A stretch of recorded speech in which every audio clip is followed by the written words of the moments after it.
오늘의 말씀은 마가복음 4장 30절에서 32절 말씀입니다.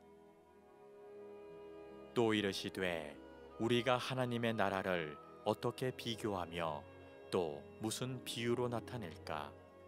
겨자씨 한 알과 같으니 땅에 심길 때에는 땅 위의 모든 씨보다 작은 것이로되 심긴 후에는 자라서 모든 풀보다 커지며 큰 가지를 내나니 공중의 새들이 그 그늘에 깃들일 만큼 되느니라.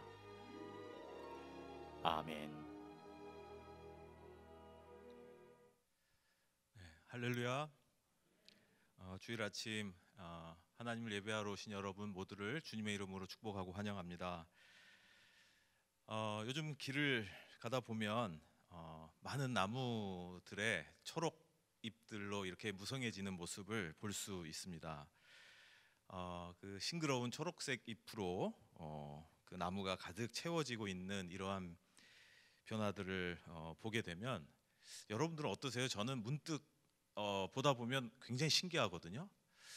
얼마 전까지만 해도 겨울을 지나면서 정말 죽은 것처럼 앙상한 가지만 있었던 나무들인데 어느새 이런 초록색 잎을 내고 또 이렇게 벚꽃나무들은 그 예쁜 이제 꽃과 꽃잎을 내면서 이러한 어떤 변화, 생명력을 보여주는 모습들을 이렇게 관찰할 때면 참 신기하기도 하고 경이롭기도 한 것 같습니다. 나이가 들면 꽃이나 식물에 관심이 많이 생긴다고 하는데 제가 나이가 들어가는 증거인가 하는 슬픈 마음도 들기도 합니다만은 점점 자연의 변화에 좀 더 민감해지고 그 경이로움을 느끼는 저의 모습을 보면서 오늘 이 본문 말씀이 특별히 눈에 들어왔습니다. 이러한 자연의 변화를 보면서 우리들도 저와 여러분도 이런 앙상한 가지만 있었던 나무가 싱그러지듯이 저와 여러분도 그리스도 예수 안에서 다시 잎을 내고 열매를 맺고 꽃을 피우는 그러한 은혜가 충만한 인생이 되시기를 주님의 이름으로 축복합니다.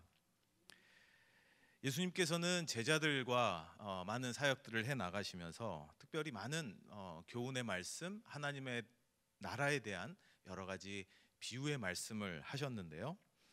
특별히 그 중에서도 이 씨앗과 관련된 비유의 말씀을 굉장히 많이 하고 계십니다. 오늘 우리가 함께 묵상한 마가복음 4장에는 씨앗과 관련된 세 가지 비유의 말씀이 소개되어 있는데요. 그 중에 오늘 우리가 읽은 말씀은 세 번째 등장하는 씨앗과 관련된 비유의 말씀이었습니다. 앞에 나와 있는 마가복음 4장 3절 이하부터 기록된 첫 번째 씨앗에 관한 비유의 말씀도 있는데요. 그 말씀은 여러분 익히 많이 아시는 말씀일 수 있습니다. 씨 뿌리는 사람과 씨가 떨어진 곳, 떨어진 장소, 떨어진 공간 또는 환경에 관한 이야기인데요.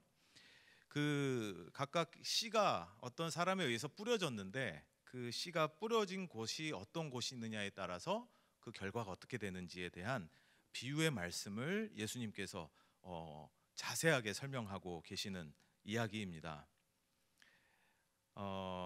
이 내용에 대해서 예수님은 비교적 상세한 설명도 예수님께서 해주신 설명도 기록되어 있는데요. 이 하나님의 말씀을 전할 때 그 말씀을 듣는 사람의 태도 또는 그 사람의 환경에 따라서 그 말씀의 씨앗이 어떻게 자라는지에 대한 비유의 말씀이다라고 설명이 되어 있습니다. 오늘 이 말씀, 오늘 제가 여러분과 함께 나누고 또 제가 그리스도의 이름으로 선포하는 이 하나님의 말씀을 듣는 여러분들도 부디 오늘 이 마가복음 4장 비유에 나온 좋은 땅에 떨어져서 그 씨앗이 30배, 60배, 100배의 결실을 맺는 그러한 축복이 여러분에게도 있으시길 축복합니다. 이 첫 번째 비유의 말씀 제가 자세히 설명드리진 않았지만 여러분 그 마가복음 3장 이후에 있는 오늘 본문 말씀을 한번 꼭 읽어보시기 바랍니다. 이 첫 번째 씨앗 비유 말씀에서 강조하고 있는 것은 이 씨앗이 어디 떨어졌느냐에 따른 그 씨앗이 떨어진 주변 환경이 어떠냐에 따라 그 씨가 자라고 열매 맺고 하는 것에 대한 결과가 다르다라는 진리의 말씀인데요. 제가 잠깐 소개해 드리면 3절부터 나와 있는데요. 첫 번째는 길가에 떨어진 씨앗의 경우, 길가라는 환경에 씨앗이 떨어진 경우 어떻게 되는지. 그 다음에는 이제 돌짝밭, 흙이 많지 않은 씨앗이 떨어져서 땅에 심겨져야 할 텐데 충분한 토양이 없는 이렇게 돌밭에 떨어진 환경에 떨어진 씨앗의 경우. 또 하나는 가시덤불과 같은 씨가 뿌리는 내리고 자랄지 모르지만 주변이 가시덤불로 가득 차 있어서 제대로 키가 크지 못하고 줄기와 가지를 내기 어려운 환경에 떨어진 씨앗의 성장, 또 성장 과정. 그리고 마지막으로 좋은 밭에 좋은 땅에 떨어져서 결국 이 씨앗이 자라나서 많은 열매를 맺게 된다. 30배, 60배, 100배의 결실을 맺게 된다라는 비유의 말씀인데요. 우리가 이 말씀을 들을 때 우리가 좋은 마음의 밭이 되어서 하나님의 말씀을 잘 받아들여서 내 삶에 30배, 60배, 100배의 결실을 맺는 그런 그리스도인이 되어야겠다라는 이런 권면의 말씀, 교훈의 말씀, 설교의 말씀 많이 들으셨을 것입니다. 저도 그런 말씀대로 살려고 노력합니다. 근데 이 첫 번째 씨앗 비유 말씀에서 강조하고 있는 것에 조금 주목해 보면요, 씨가 뿌려진 곳의 환경이 어떠하냐에 따라 그 씨가 자라고 열매 맺는 것이 다르다라는 이 환경의 중요성을 강조하고 있는데요. 제가 전공한 분야인 심리상담 분야에서 가장 영향력 있는 인물로 평가받는 칼 로저스라는 분이 있습니다. 이분은 인간의 성격 형성 또 자기를 실현하는 그런 과정을 하나의 비유로 설명하기도 했는데요. 그분도 아주 독실한 기독교 집안에서 자라고 이분이 한때 목사가 되고자 뉴욕에 있는 유니온 신학교에 입학해서 석사 과정을 밟기도 했던 그러한 분이라 그런지 도토리 한 알의 비유를 가지고 인간의 자기 실현, 인간의 성격 형성, 인간의 성장 과정을 설명하기도 했습니다. 마치 오늘 예수님께서 한 씨앗 비유를 분명히 참조하지 않았을까? 제가 물어볼 수는 없지만 그렇게 추측이 됩니다. 매우 비슷한 부분이 있거든요. 자, 도토리 한 알이나 씨앗 한 알은 아직 그 상태로는 매우 작은 존재죠.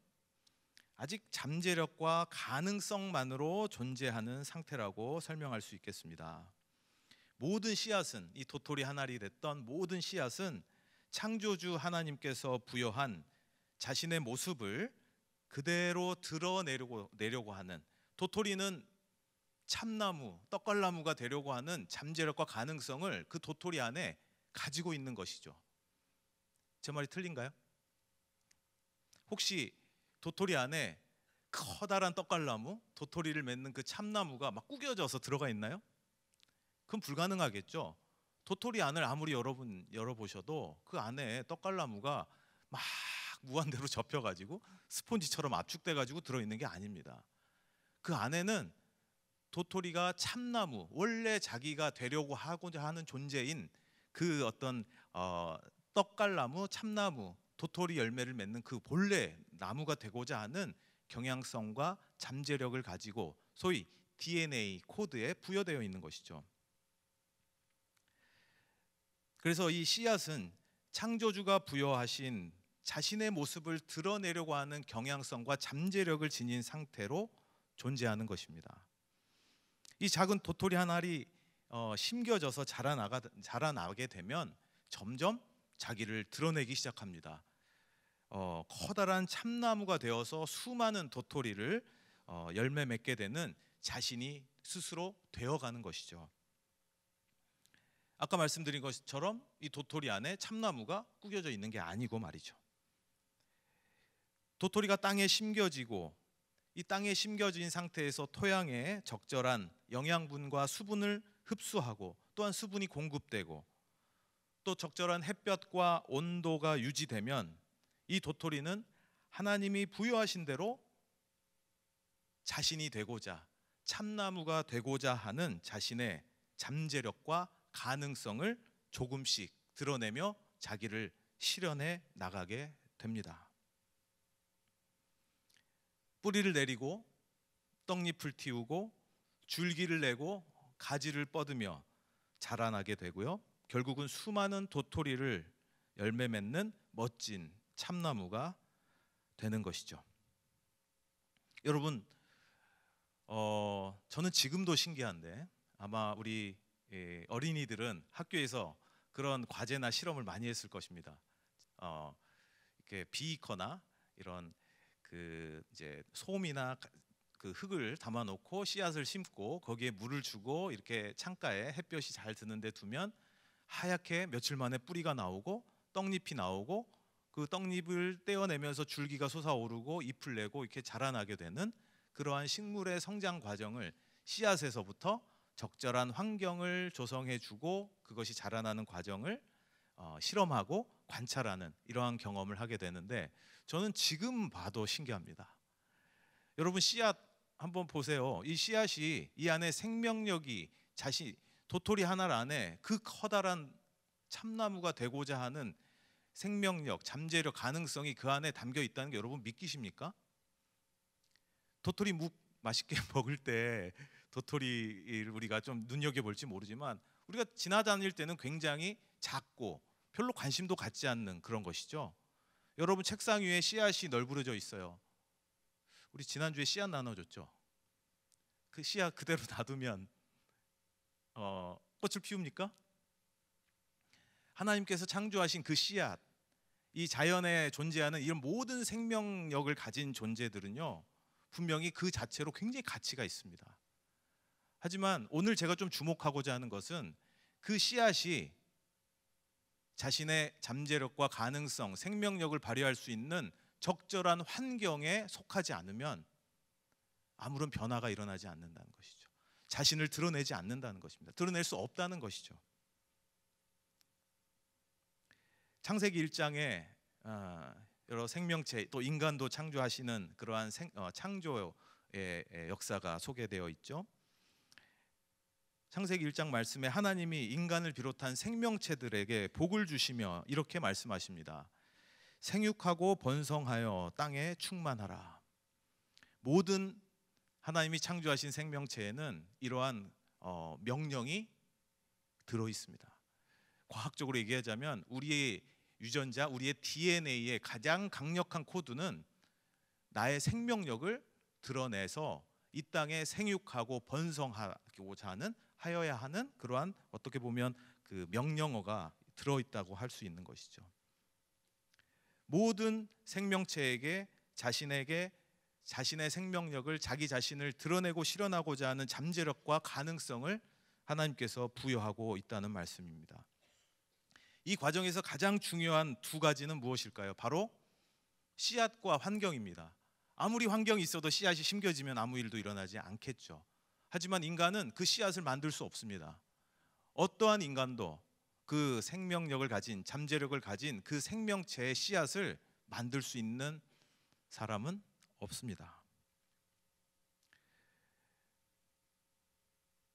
이 씨앗은 인간이 만들어낼 수 없는 오직 하나님께서 창조하신 자연의 생명체이니까요. 그러나 환경은 아마존 밀림 지역과 같이 자연 상태로 그대로 존재하기도 하지만 인간이 매우 가혹한 환경으로 훼손할 수도 있고 매우 좋은 환경으로 가꿀 수도 있는 영역인 것 같습니다. 아까 소개해드린 인간의 성장과 발달 이러한 내용을 소개해드릴 때 로저스라는 인물을 말씀드렸는데요. 도토리 한 알의 비유로 인간의 성장을 설명한 로저스. 이 로저스는 인간에게 특별히 생의 초기에 아주 어린 시절에 가장 중요한 심리적 환경이 필요하다고 합니다. 인간이 몸만 자랄 뿐만 아니라 우리의 몸과 마음이 함께 자라나야 할 텐데 이 아이들에게 가장 중요한 심리적 환경, 이 아이가 자신을 드러내고 자신의 성격을 형성하고 소위 우리가 어른스러워지는, 어른이 되어가는 과정, 성장해 나가는 과정에 가장 중요한 심리적 환경은 바로 자신의 존재가 있는 그대로 받아들여지고 존중되는 환경에서 건강하게 자랄 수 있다는 것입니다. 우리 아이들에게 아무리 좋은 먹을 것을 주고 생물학적인 성장과 발달 촉진을 위한 어떤 그런 좋은 것을 준다 하더라도 말이죠. 심리적인 성장은 이런 환경이 조성돼 있지 않으면 씨앗이 자라지 않는 것처럼, 씨앗이 자신의 가능성과 잠재력과 생명력을 드러내지 않는 것처럼 잘 자라지 않는다는 것이죠. 때로는 자라도 아주 발달이 늦거나 또는 잘 자라지 않을 수도 있다는 것입니다.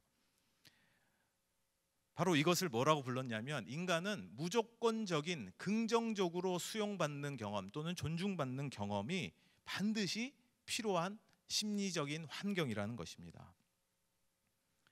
여러분이 있는 그대로 여러분의 존재만으로 받아들여지고 인정받고 수용받는 경험이 매우 중요하다는 것이고, 특별히 어린 시절에는 그게 너무나도 중요하다는 것입니다. 비교적 어린 시절에 신생아 또는 한 두 돌 전까지는 대부분 부모님이 무조건적인 긍정적 수용, 존중을 해주는 것 같습니다. 뭘 해도 존중해 줍니다. 아무리 한밤중에 부모를 깨워도 아유 배고팠어 하면서 웃으며 아이를 존중해 줍니다. 있는 그대로 수용해 줍니다. 그런데 두 돌이 좀 지나면서부터는 부모님의 인내심에 한계가 오는 것 같습니다. 이때부터는 가끔 혼내기도 하고요, 너무 귀찮게 하면 귀찮다고 짜증내기도 합니다. 조금 더 잘하면요, 무조건적 긍정적 수용이 아니고 조건적 긍정적 수용의 상태로 바뀌게 됩니다. 즉 어떤 조건을 충족했을 때만 긍정적으로 존중해주고 인정해주고 수용해준다는 것이죠. 엄마 말 잘 들었으니까 너 이뻐, 넌 내 아들이야, 내 딸이야. 잘할 때만, 엄마 말을 잘 들을 때, 엄마가 기대하는 것을 해냈을 때, 뭔가 비교해서 우위, 다른 집 아이와 비교했을 때 뭔가 잘했을 때, 뭔가 어떤 조건을 충족했을 때만 존중해주고 인정해주고 칭찬해준다고 하는 것은 인간이 본질적으로 가장 중요하게 생각하는, 그냥 내 존재 자체로 존중받고 인정받고 싶은 그러한 욕구가 해소되는, 충족되는 환경과 점점 거리가 멀어진다는 것이죠. 그래서 인간은 매우 경쟁적이고 어떤 조건을 충족해야만 인정받아야 되는 상황에 내몰릴 때 심리적으로 매우 건강하지 않은 상태가 될 수밖에 없는 것이죠. 무조건적인 긍정적 수용의 반대말은 거절 또는 존재를 부정하는 것도 있습니다. 여러분, 가장 안 좋은 말이 뭘까요? 아이들에게 가장 안 좋은 말, 존재를 부정하는 말입니다. 있는 그대로 존중해 주는 게 아니라 넌 도대체 왜 태어났니? 이런 말들이요. 너는 왜 태어나서 엄마를 이렇게 힘들게 하니? 넌 도대체 앞으로 뭐가 될래? 네가 한들 뭘 할 수 있겠어? 이런 말들. 우리는 어떻게 보면 좀 엄하게 또는 너무 상황이 아이의 어떤 잘못이나 어떤 문제로 인해서 따끔하게 혼내기 위해서 아주 세게 표현한 말로 생각할지 모르지만, 이런 말들은 매우 치명적인 말일 수 있습니다. 겨우 떡잎을 띄웠는데 떡잎을 밟아버리는 일일 수도 있습니다. 적절한 환경을 조성해 주기는커녕 적절한 햇볕을 쬐어 주기는커녕 어두운 방 안에 넣어버려서 아무런 햇볕을 받지 못해 그냥 시들어버리게 하는 그러한 말일 수도 있다는 것이죠. 이렇게 저도 부모입니다마는, 부모들은 인간으로서 자녀들에게 정말 무조건적인 긍정적 존중을 해주면 참 좋겠지만 그럴 수 없는 것 같습니다. 인간은 그렇게 못하는 것 같습니다. 어떤 조건을 충족해야만 존중받는 환경을 조성하는 인간의 이런 환경, 인간의 세계 안에서는 불가능한 것이죠. 부모도 자식을 무조건적으로 존중해 주지 못하는 걸 통해 우리는 너무나 쉽게 알 수 있지 않습니까? 잘할 때만, 말 잘 들을 때만, 이럴 때만 존중해 주지 않습니까? 하지만 오직 무조건적으로 내가 받아들여지는 환경, 한 군데 있습니다. 딱 한 군데 있습니다. 오직 그리스도 예수를 십자가에 희생시킴으로써 모든 인류를 구원하신 하나님의 사랑, 하나님의 부반밖에 없습니다. 여러분이 어떤 조건을 충족해서 우리가 지금 여기 앉아 있습니까? 여러분이 선행을 많이 해서 여러분이 구원받았습니까? 내가 잘나서, 내가 정의로워서, 내가 의롭고 아무런 죄와 허물이 없어서 하나님 앞에 나올 수 있었습니까? 너는 내 자녀다, 내가 너를 사랑한다 라고 존중받고 인정받을 수 있었습니까?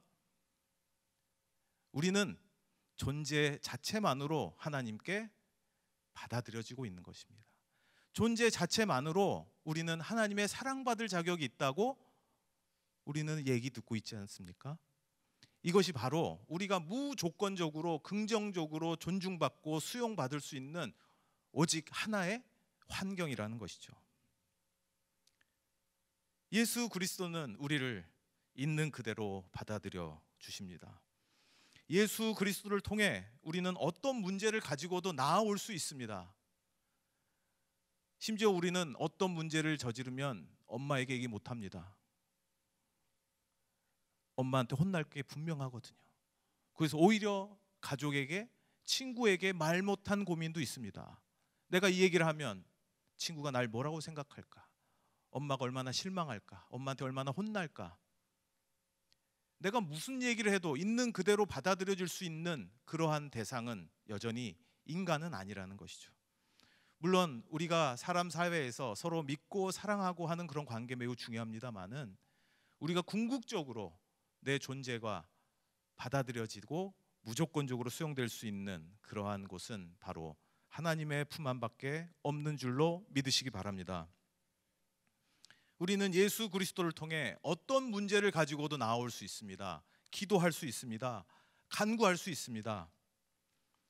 영이신 하나님의 형상대로 지음받은 우리 영적 존재인 인간은 영적 존재로서 반드시 창조주 하나님과 연결되어 있어야만 합니다.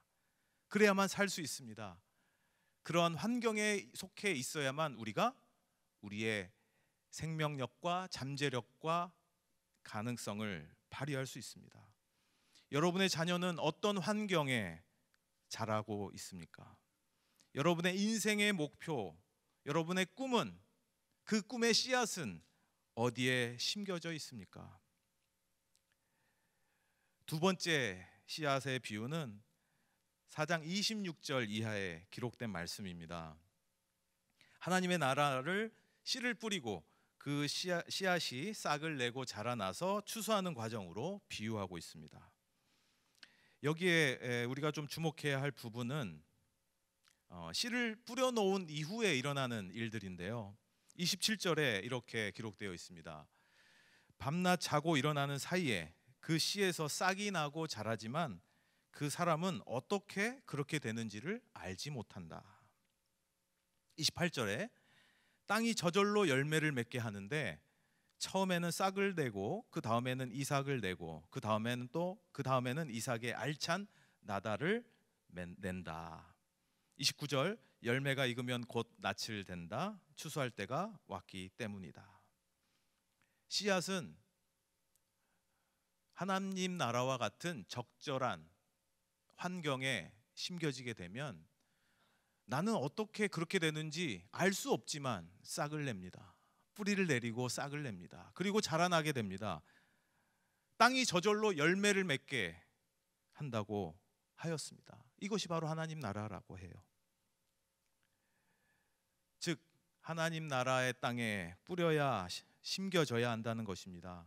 하나님 나라는 이러한 씨앗이 심겨지기만 하면 사람들은 어떻게 그렇게 되는지 합리적으로, 이성적으로, 논리적으로 설명할 수 없을지 모르지만 그 씨앗에서 뿌리를 내리고 싹이 자라난다는 그러한 사실입니다.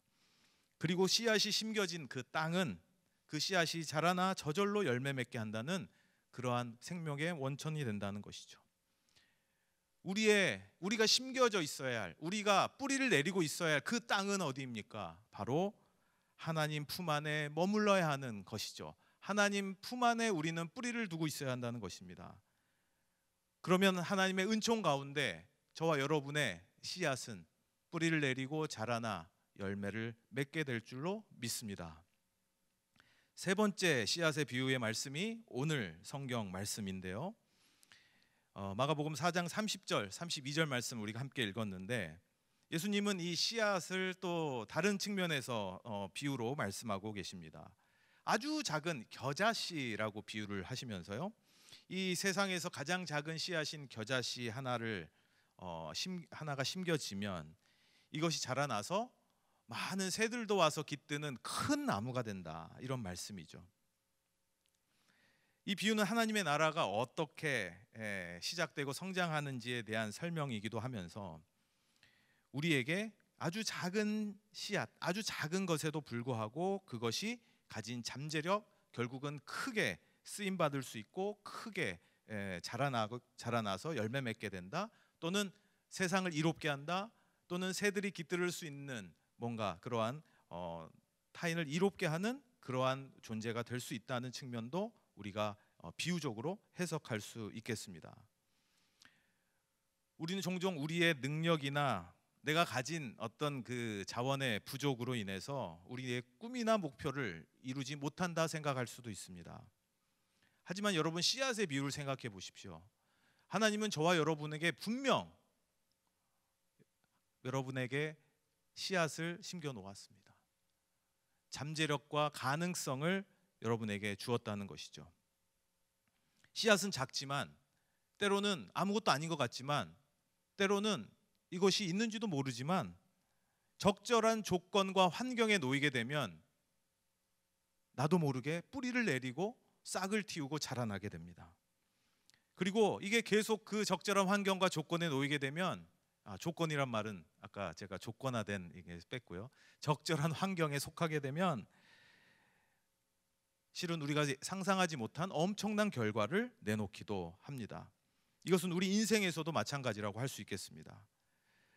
하나님께서는 우리의 작은 능력, 작은 자원, 이런 것들을 활용하셔서 사용하셔서 발휘할 수 있도록 하셔서, 내가 그런 가능성과 잠재력을 실현하도록 하셔서 하나님의 계획을, 하나님께서 우리에게 부여하신, 우리를 드러내게 하시고 그것으로 인해 하나님께 영광 돌리게 하시고 하나님을 인정하게 하시는 그분의 계획을 이루고자 하시는 것입니다. 이러한 하나님의 뜻은 우리가 하나님의 자녀로서, 하나님의 속한 자녀로서 우리가 우리 되는 것입니다. 하나님의 뜻을 이루기 위해서는 오직 우리는 작은 믿음, 또는 작은 가능성, 또는 작은 씨앗이지만 거기에서부터 출발해야 합니다.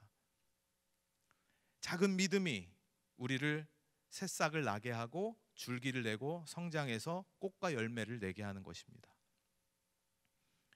여러분, 우리가 바라보고 있는 열매, 우리는 열매에 주목하죠. 예쁘게 핀 꽃에 주목하죠. 하지만 그 모든 꽃과 열매는 처음에 아주 작은 씨앗으로 존재했다는 사실을 기억하시기 바랍니다. 한 사람에게 가능성과 잠재력으로 부여되어 있던, 하나님께서 부여하신 그 하나님의 뜻과 계획을 여러분들이 실현해 나가실 수 있기를 주님의 이름으로 축복합니다. 우리는 하나님의 피조물로서 창조주가 부여하신 잠재력과 가능성을 가진 존재임을 믿으시기 바랍니다. 여러분은 아무것도 아닌 존재가 아니에요. 비록 지금 씨앗같이 보여도, 겨우 떡잎 하나 틔운 아주 작은 식물처럼 보여도 다 거기에서부터 시작하는 겁니다. 우리가 늘 하나님 품 안에, 하나님의 토양에 묻혀 있고 거기에 뿌리를 내리고 있을 때 우리가 설명할 수 없을, 알지 못하는 과정 중에 놀라운 결과들을 낼 수 있다는 이 신비로운 사실을, 진리의 말씀을 여러분 꼭 기억하시기 바랍니다. 하나님께서 우리에게 주신 각각의 잠재력, 가능성의 씨앗이 열매 맺기 위해서는 그 씨앗이 반드시 자랄 수 있는 환경에 속해 있어야 한다는 사실을 또한 기억하시기 바랍니다. 하나님께서는 예수 그리스도의 십자가 희생을 통해 우리를 있는 그대로 받아들여 주셨습니다. 우리를 하나님의 품에 심겨 주셨습니다. 우리는 예수 그리스도와 늘 연결되어 있어야 합니다. 우리는 예수 그리스도라는 토양에 묻혀 있어야 합니다. 우리는 예수 그리스도라는 은혜의 단비를 사모해야 합니다. 추구해야 합니다. 우리는 예수 그리스도라는 빛에 속하는 존재여야 합니다. 이럴 때 우리는 하나님께서 우리에게 부여하신 그 가능성, 하나님께서 우리에게 주신 재능, 달란트, 하나님께서 우리에게 계획하신 하나님의 뜻을 이룰 수 있는 그러한 존재들이 되어가는 것이죠. 이때 비로소 한 알의 씨앗으로 존재하는 저와 여러분의 작은 믿음, 우리 안에 부여되어 있는 하나님의 계획, 인생의 목표와 의미, 이런 것들이 성장하고 실현되어서 풍성한 열매를 맺게 될 것입니다. 여러분, 바로 이 은혜의 주인공이, 바로 이 풍성한 열매 맺는, 꽃을 맺는 이 복된 이 결과물의 주인공이 저와 여러분 모두가 되시길 주님의 이름으로 축복합니다.